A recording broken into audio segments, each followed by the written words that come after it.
360 pa.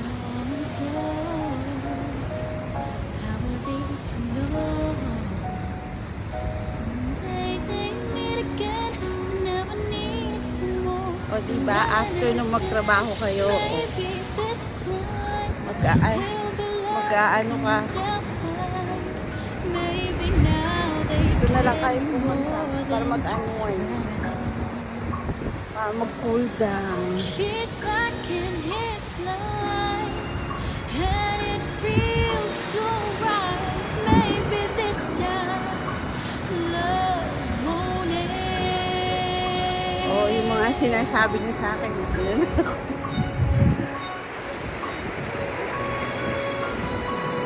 It's the same old feeling back again. Kasi nga nung isang linggo, hindi naman